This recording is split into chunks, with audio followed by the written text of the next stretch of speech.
potensimu, tentukan tujuan hidup kita.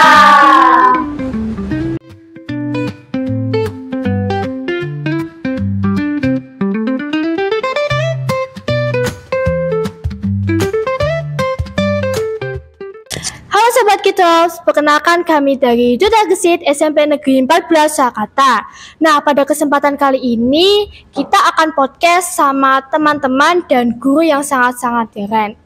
Nah, Nabila, kamu tahu nggak sih tamu kita tuh siapa aja? Siapa nih? Mau tahu tamu kita siapa aja? Yuk kita kenalan. Halo semua. Halo. Boleh perkenalan satu-satu nggak biar teman-teman Kitos kita tuh tahu? Boleh banget. Yuk dari Rekian dulu yuk. Halo teman-teman, namaku Rekian Anggararas Nurkuswardani. Halo semuanya, perkenalkan nama saya Ardelita Stefani Michaelananda. Halo semuanya, nama saya Puriven. Saya guru informatika di SMP Negeri 14 Surakarta. Keren ya. Mungkin kita sekarang masuk ke sesi podcast. Oke. Siap. Oke, ini untuk pertanyaannya Mbak Rekian sama Mbak Arnelita. Oke, apa tujuan terbesar yang ingin kamu capai dalam hidup? Tujuan terbesar yang saya ingin capai dalam hidup ini adalah menjadi seorang wanita karir yang sukses di masa depan dan menjadi tokoh inspiratif bagi semua orang. Kalau tujuan hidupku yaitu lebih mencintai diri sendiri dan menghargai diri sendiri dan menjadi inspirasi bagi orang-orang. Keren-keren ya. Oke, ini pertanyaannya bisa dijawab oleh Bu Riven, Mbak Arnelita, dan Mbak Rekian juga satu-satu. Bagaimana kamu melihat dirimu dalam 5 atau 10 tahun ke depan? Aku dulu ya. Kalau saya ya 5-10 tahun ke depan tuh berarti umur saya sekitar 30 tahunan menuju 40 tahunan ya. Kalau umur-umur segitu saya melihat diri saya di masa depan itu saya ingin menjadi guru yang lebih bijaksana yang pertama. Yang kedua, saya ingin menjadi guru yang bisa menjadi inspirasi untuk siswa dan siswi saya. Terus yang ketiga, saya pengen banget menjadi seorang guru yang tidak hanya mendidik tapi juga bisa merangkul. Itu sih yang masih menjadi PR terbesar bagi saya adalah saya bisa merangkul anak-anak itu agar kita bisa menjadi teman tapi juga ada sopan santun gitu. Oke. Kalau aku di 5 tahun atau 10 tahun ke depan, pastinya aku akan jadi pribadi yang lebih baik lagi dan berkembang. Karena dengan seiring berjalannya waktu, pasti bakal banyak banget wawasan yang aku dapat, juga pengalaman-pengalaman yang pastinya sangat berkesan di hidup saya. Saya sangat tertarik dalam bidang public speaking, sehingga saya ingin memanfaatkan minat saya ini untuk menjadi seorang presenter yang memandu sebuah berita dalam program televisi. Keren. Oke, kalau di 5-10 tahun ke depan, yaitu sekitar umur 20-an lah ya, aku ingin bisa mencapai tujuan hidupku, yaitu menjadi seorang dancer ya, atau influencer lah, ya, yang bekerja di media sosial, di lingkungan media gitu. Keren-keren ya ternyata ya. Oke, kita lanjut pertanyaan yang ketiga. Ini pertanyaannya buat Mbak Rekian sama Mbak Arnelita. Oke, menurutmu apa yang harus kamu lakukan sekarang untuk mencapai tujuan hidupmu kelak? Oke, yang pertama adalah aku harus lebih sering belajar untuk ngedance ya, karena itu kan harus benar-benar lentur, nggak boleh kaku ya, dan harus bisa di depan kamera itu harus bagus gitu loh, menarik lah ini. Benar. Terus lalu juga mungkin sambil nge-tiktok juga kan itu juga ada dance tuh, jadi kan bisa sambil belajar gitu juga. Kalau aku sih lebih ke mengikuti ajang kompetisi yang melibatkan talenta saya buat tujuan hidup saya. Contoh kegiatannya itu apa aja? Kompetisinya gitu? Kayak misal aku ngikutin pas seleksi Duta SSK di SMP 15 Surakarta ya. Itu pastinya melibatkan talenta saya di bidang public speaking. Dongeng. Ya, saya juga bisa mendongeng sehingga saya bisa mengikuti lomba festival tunas bahasa ibu. Keren. Juara ya kayaknya ya? Juara 2. 2 dan 3. 2 tahun juara terus. Mantap. Oke. Pertanyaan yang keempat, apa hal yang paling penting yang kamu ingin pelajari atau kuasai dalam hidup ini? Aku dulu ya. Kalau aku sih berpikir kreatif dan inovatif, karena menurut aku hal ini tuh sangat penting banget nih di dunia pekerjaan. Pastinya aku bakal lebih dimanfaati di dunia pekerjaan. Oke, kalau aku yaitu pengen mempelajari lagi public speaking ya, karena menurutku sendiri public speaking itu masih kurang dan masih bisa dilebihkan lagi gitu ya. Sekarang public speaking juga itu ya lagi difokusin dalam dunia pekerjaan juga ya. Penting banget, Penting penting banget. Kita harus bisa di segala situasi itu kita harus bisa public speaking yang baik dan pemilihan kata yang baik. Apalagi kan kalau bekerja di dunia media sosial tuh, itu kan udah pasti harus bisa menguasai public speaking ya. Ya. Ngajak ngobrol orang-orang gitu kan juga pasti. Benar-benar. Oke, mungkin langsung aja ke pertanyaan kelima. Bagaimana cara kamu merencanakan untuk mencapai tujuan hidupmu? Gimana caranya? Kalau aku sih ya membuat planning ya. Ini aku kedepannya mau gimana nih? Contoh ada kayak seleksi K-pop gitu. Iya. Nah itu kan bisa tuh dilihat tuh itu jadwalnya kapan. Apakah aku bisa mengikuti di tahun itu atau masih menunggu di tahun berikutnya atau di bulan-bulan berikutnya. Itu kan bisa kan kita nge-planning, kita mempersiapkan diri kita gitu loh, biar agar kita tuh siap mengikuti kompetisi-kompetisinya gitu.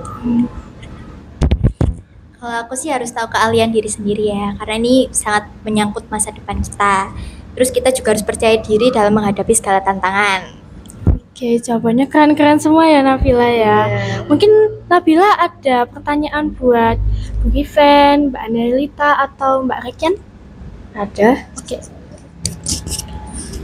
Nah, ini pertanyaan buat Mbak Rekian dan buat Mbak Arnelita. Apa yang paling memberi motivasi bagi kamu setiap hari? Yang memberi aku motivasi itu biasanya tuh orang-orang yang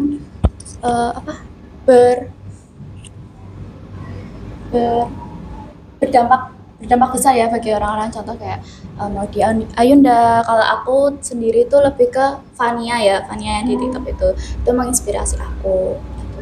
Dan ingin yaitu mempelajari public speaking itu aku termotivasi dari Fania.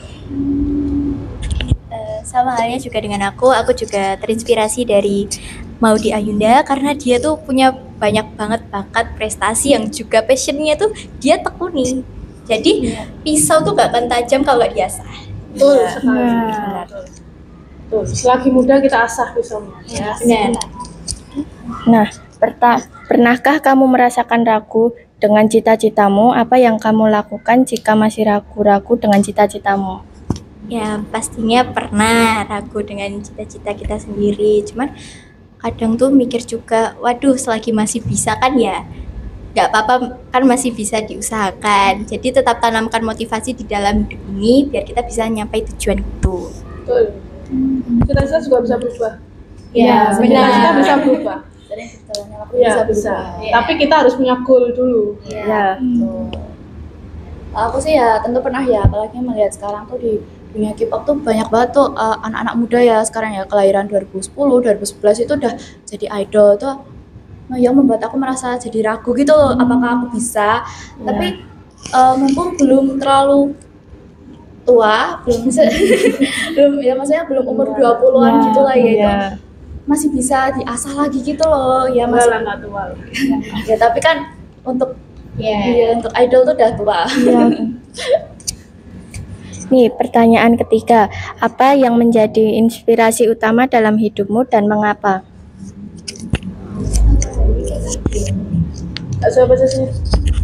Apa yang menjadi inspirasi hidup saya ya? Inspirasi hidup saya itu yang pertama adalah kita harus jadi orang yang bermanfaat bagi orang lain. Kalau kita bisa terang dan memberikan manfaat, kenapa kita harus menjadi redup gitu loh ya. Itu pertama. Kenapa kita harus bermanfaat bagi orang lain? Karena saat kita bermanfaat bagi orang lain, itu pasti juga akan memberikan manfaat bagi kita. Mungkin kita capek kan, misalnya kita jadi orang bermanfaat, pasti capek, menggerutu iya. Tapi itu suatu saat akan terbalaskan dengan satu, dari capekmu tuh kamu pasti dapat pengalaman. Ya. Contohnya ini dari kegiatan Nah, ini kan saya juga membimbing gesit ya. Iya. Dari gesit juga kalian pasti capek kan? Iya. Capek kan? Tapi dari capek itu kalian dapat pengalaman nggak? Dapat Banyak banget kan Ya. pengalamannya. Nah, dari situ kita juga berproses. Semuanya itu berubah seiring dengan proses. Nggak ada orang yang nggak bisa. Semuanya itu bisa dipelajari. Bedanya adalah kalau orang yang punya bakat itu mungkin belajar 1 kali 2 kali bisa. Kalau orang yang nggak punya bakat itu mungkin belajar 10 kali baru bisa. Tapi kan akhirnya juga sama. Ya, begitu pula kalian. Saat kalian berproses itu pasti ada hasilnya. Jadi jangan pernah lelah untuk menjadi orang yang bermanfaat. Walaupun kamu capek, walaupun kamu merutu, jangan pernah lelah. Oke? Oke. Oke. Udah, ini inspirasiku lah. Inspirasinya mereka kan belum. Ya. Sama. Oh sama, oh iya. Jadi intinya jangan lelah jadi orang yang bermanfaat, oke? Oke. Kita lanjut pertanyaan yang selanjutnya. Apa yang kamu anggap sebagai pencapaian terbesarmu sejauh ini? Kalau dari aku sih menang lomba FTPI ya di 2 tahun terakhir ini. Aku di tahun 2023 dapat juara 3 dan di tahun 2024 aku dapat juara 2. Dan pastinya itu ngelewatin proses yang begitu lama juga menguras energi banget. Aku kehilangan jam pelajaran, aku jadi Kehilangan air mata. iya benar banget. Iya kan acting ya. Ya kan pastinya acting itu butuh ekspresi ya yang pastinya untuk memikat juri dan pastinya bahasa-bahasanya yang digunakan juga harus benar. Kalau aku juga hampir sama ya seperti Arnelita, yaitu juara lomba pantomim di 2 tahun terakhir. Yang 2023 juara 1, yang 2024 juara 3. Nah, kenapa aku bisa bilang itu pencapaian terbesar? Karena pantomim itu suatu first experience-ku. Jadi tuh dari kecil aku tuh cuma bisa tari. Aku tuh gak bisa pantomim gitu loh. Jadi tuh suatu kebanggaan buat aku bisa melakukan pantomim. Apalagi aku coba pertama kali itu langsung juara 1 itu sangat berharga banget buat aku tuh. Pengalaman Keren. berharga banget. Maju Jawa Tengah. Ya, keren banget. Ini pertanyaan yang terakhir. Apa yang kamu bisa lakukan untuk memberikan dampak positif kepada orang lain? Aku dulu aja ya. Kalau saya, karena saya di sini sebagai guru ya, hal yang bisa saya lakukan untuk memberikan dampak positif buat orang lain, yang pertama adalah saya harus selalu mengajarkan kebaikan. Ya, walaupun saat kan ini di sini semua ini semua kan siswa saya ya. Pasti kan kamu juga pernah mengalami Bu Riven agak high temper ya. Nah, tapi high tempernya Bu Riven itu saya berusaha untuk selalu berkata yang baik. Ya, karena itu perkataan yang baik, afirmasi positif itu pasti akan memberikan dampak yang positif untuk anak-anak kita. Yang kedua adalah, ya aku mendadak lupa ya. Apa tadi pertanyaannya? Apa yang bisa kamu lakukan untuk memberikan dampak positif kepada orang lain? Oh ya, terus yang kedua adalah menanamkan disiplin dalam diri kita. Jadi itu sih kalau saya. Kamu apa? Ya kalau aku kan ini kan aku jadi tempat pulang buat teman-teman ya. Kadang mereka cerita sambil emosi, sambil nangis-nangis. Cuman aku berusaha banget buat nenangin mereka dan buat mereka luluh lagi gitu, buat nggak emosi lah, sabar. Terus juga hal itu kan pastinya berdampak positif juga buat mereka selalu berpikir yang positif juga. Ini pertanyaan apa ya? Dampak positif. Dampak positif ya Yang bisa kita lakukan untuk orang lain. Ini yang cerita ke sini nggak apa-apa. Nah, aku kan mengikuti ke sini, jadi itu kan termasuk memberikan dampak positif bagi teman-teman ya, yang awalnya mereka mungkin sering membuli, terus jarang minum obat tablet tambah darah. Itu kan jika aku mengedukasi mereka, itu kan bisa memberikan dampak positif bagi mereka. Contoh mereka jadi sering minum tablet tambah darah. Ya benar. Ini kegiatannya Tidak sering membuli gitu kan. Terus kita juga bisa mengedukasi tentang kesehatan juga. Itu sih yang menurut aku positif juga ya untuk dilakukan. Oke, jadi aku punya beberapa pertanyaan yang khusus buat Bu Riven ini. Oh iya, Khusus silakan. buat. Oke, apa yang menginspirasi Bu Riven untuk memilih karir sebagai guru dan bagaimana kaitannya dengan tujuan hidup Bu Riven? Sebenarnya ya ini karir guru itu berawal dari ibu saya. Ibu saya itu juga guru ya, tapi ibu saya gurunya adalah guru fisika. Jadi sebenarnya awal kenapa saya memilih jadi guru itu adalah satu, saya terinspirasi sama ibu saya. Kedua, saya terinspirasi sama guru bahasa Inggris saya waktu SMP. Saya tuh suka banget sama beliau. Karena itu beliau itu benar-benar, saya yang dari waktu SD itu saya udah ada pelajaran bahasa Inggris ya. Cuman tuh saya nggak suka banget sama bahasa Inggris waktu itu. Saya waktu SMP itu jadi suka banget bahasa Inggris, dan bahasa Inggris itu adalah my top score in my exam. F always. Ya. Wow. Jadi sesuka itu saya sama bahasa Inggris, sampai saya dari SMP itu saya selalu pengen, saya kalau nggak jadi penyiar radio, saya mau jadi guru bahasa Inggris. Saya selalu gitu.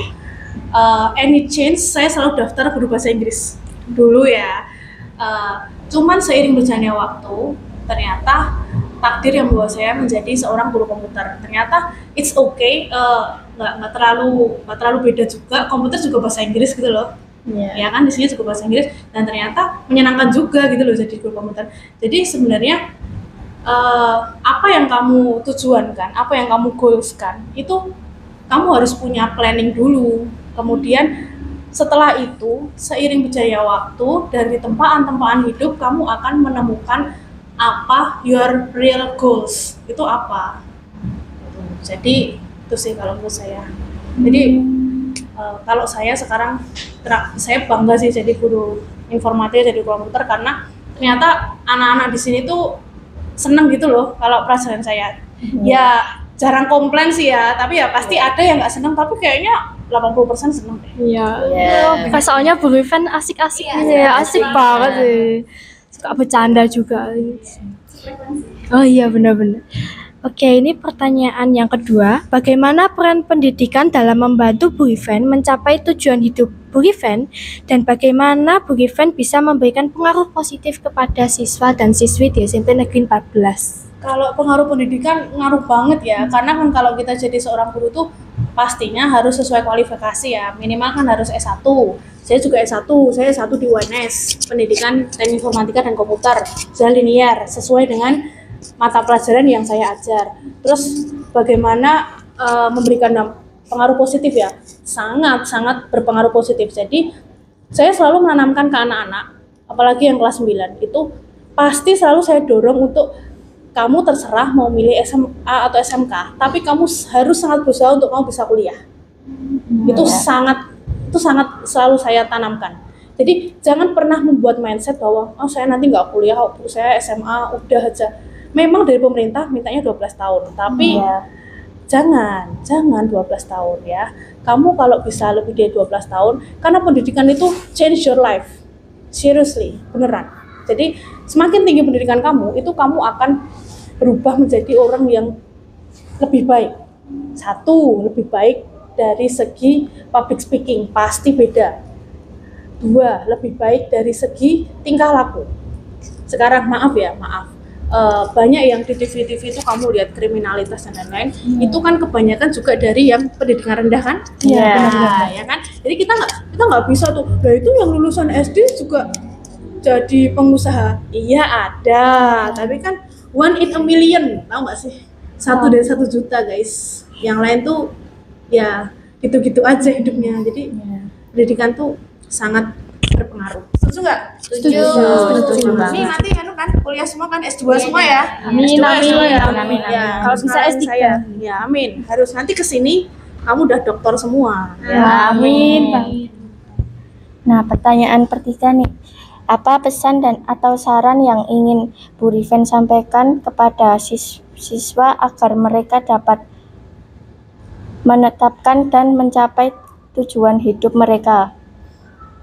Yang pertama yang pengen saya sampaikan ya untuk siswa-siswa di seluruh Indonesia, terkhusus di SMP 14 nih, bagaimana kamu menetapkan dan mencapai tujuan hidup. Sekali lagi, pertama plan your goal ya, kamu harus menentukan dulu kamu pengen jadi apa. Terus find your bakat apa sih bahasa Inggrisnya? Pokoknya itulah, find your potential ya. Jadi temukan bakat kamu apa? Kamu kalau misalnya aku pinter nih Bu, aku bisa pelajaran, oke, lanjutkan. Kamu berarti harus lebih sering belajar, ikut olimpiade. ikut les, ikut apa. Jadi kamu memang bisa mengembangkan diri di bidang formal atau bidang pelajaran. Tapi Bu saya nggak bisa, Bu saya nggak bisa pelajaran matematika, nggak bisa, pusing. Berarti kamu harus cari personal branding kamu apa.